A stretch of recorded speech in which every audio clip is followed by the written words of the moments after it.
Chapter 5. I don't think I've ever been so surprised in my entire life. Alice grabbed my arm. It's her wish, she said, and her eyes were sparkling. It come true. Perfecta went on, still in that strange grown-up voice.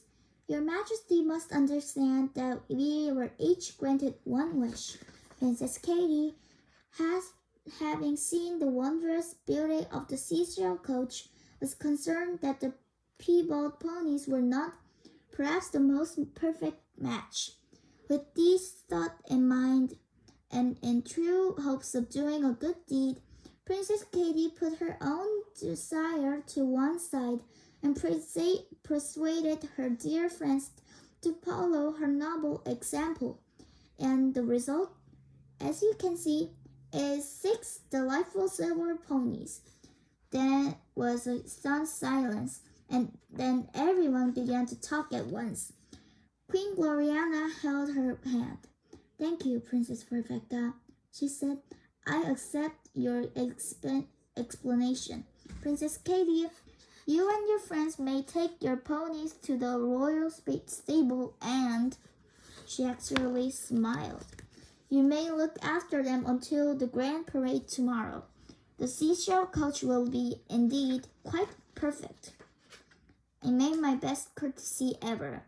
Thank you very much, Your Majesty, I said, and we were just moving toward the ponies. They were standing quite still, as good as gold, when Perfecta made a seriously weird noise. It was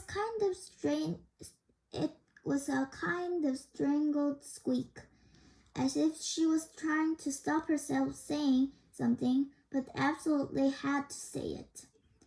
Your Majesty, she said, or rather kind of gurgled. I have one more thing that must be said, for I have a truthful heart. She gulped hard.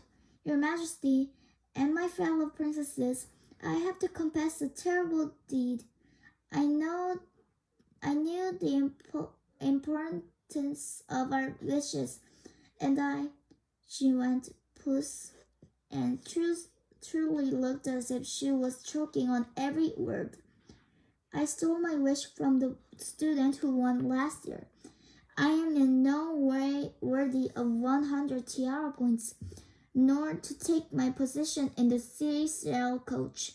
I humbly suggest, Your Most Royal Highness, that Princess Katie and her friends take my place. Well said, Princess Perfecta, Queen Gloriana said quietly. It shall be so. And then Perfecta burst into floods of tears and rushed out of the great hall. We were allowed to look after our ponies for all that afternoon and evening. After all the excitement, we were excused from lessons.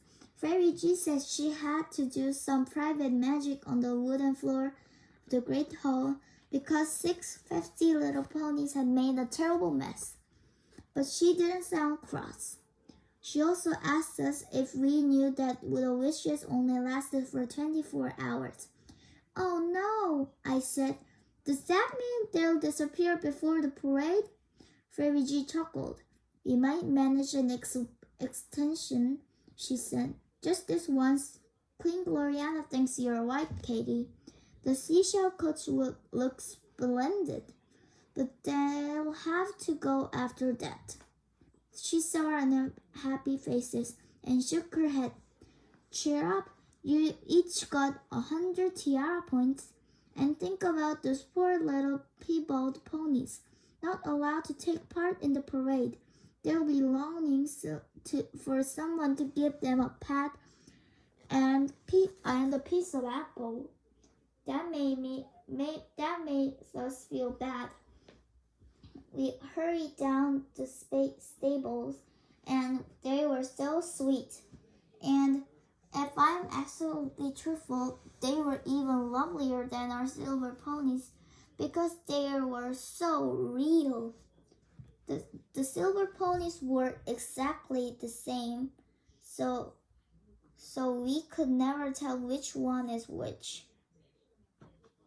But They did look utterly gorgeous the next day when they came trotting up to collect us for the royal parade, and we all stepped into the seashell coach.